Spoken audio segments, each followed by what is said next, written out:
I think 8 of us from my district, all 4 sisters and 4 elders that were in my MTC district, were all going to the same mission.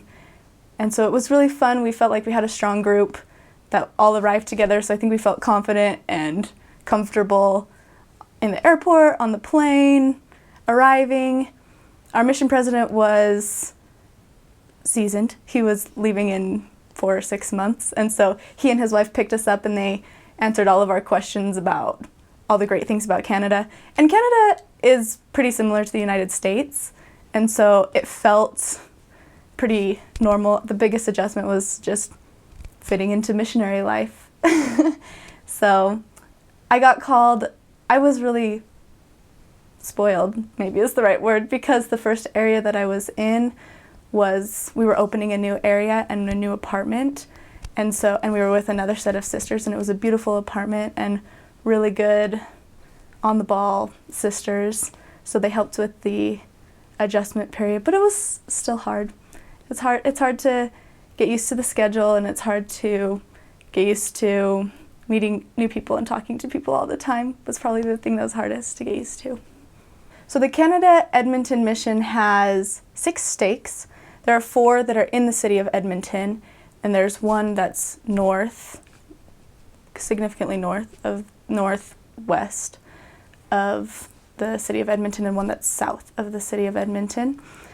And the boundaries start right above Calgary in a place called Red Deer, and they go really far north. There are missionaries that get sent to a little teeny town called Yellowknife, and I think it takes about 2 days of bus riding to travel up there. It's really cold, really north, really dark, or really light, depending on the season.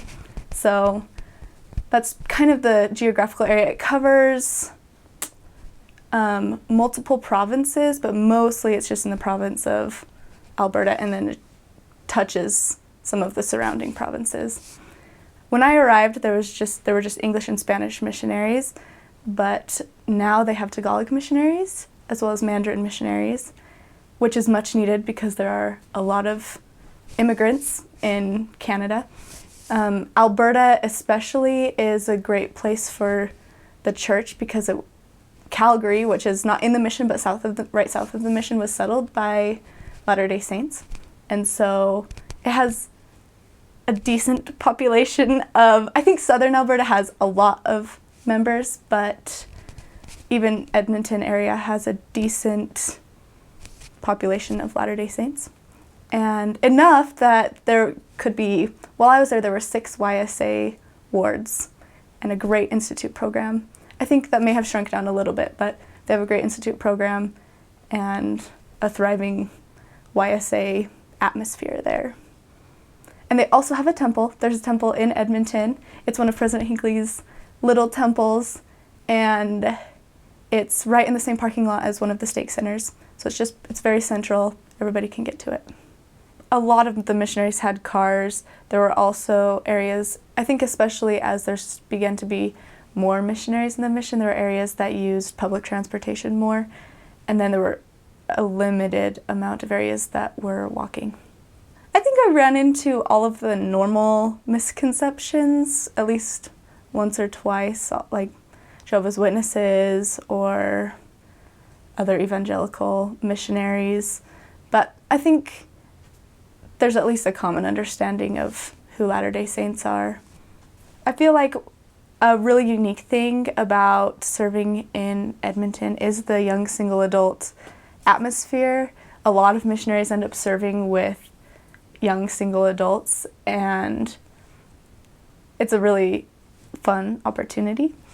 And I have memories of attending family home evening groups and institute groups with investigators who were being fellowshipped by members of the YSA branches.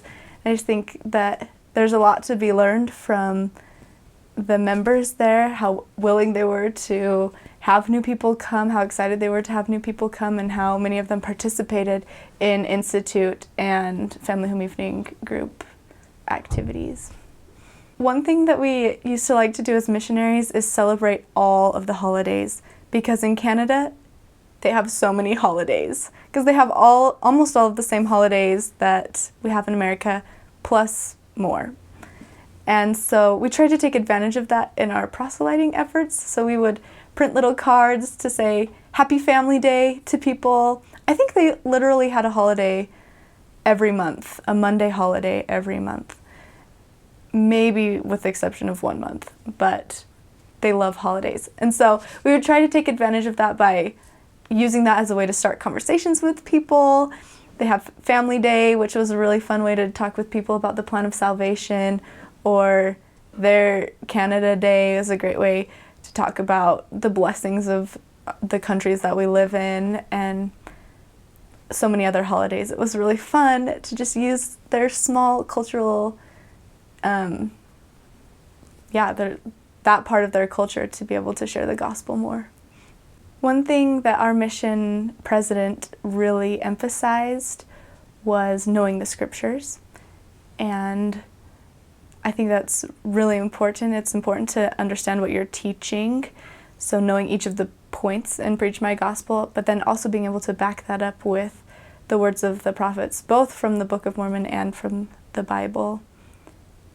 I also think some advice that I have for missionaries is to not be afraid to be a leader, no matter what your calling is. If you are called as a district leader or a zone leader or a sister training leader or an assistant, then when you go to those meetings, let your voice be heard. Speak up. The mission president just wants to know how the mission is doing, and you have valuable information to share with him. And when you speak up, it gives you courage to continue to do that in the future. And I also think with leadership, it's important to always be willing to stand up, even if you don't have a calling as a leader. If you're being trained, there will be opportunities for you to set the example for other missionaries and for other members. So don't be afraid to let your light shine. Don't hide yourself under a bushel, but speak up and be a good example. I started my mission serving in the Highlands Young Single Adult Ward and was transferred to the Grand Prairie Wapiti Ward, and then moved back down to the Riverbend Stake, where I served in the River Valley Ward, and then its neighbor, the Rutherford Ward.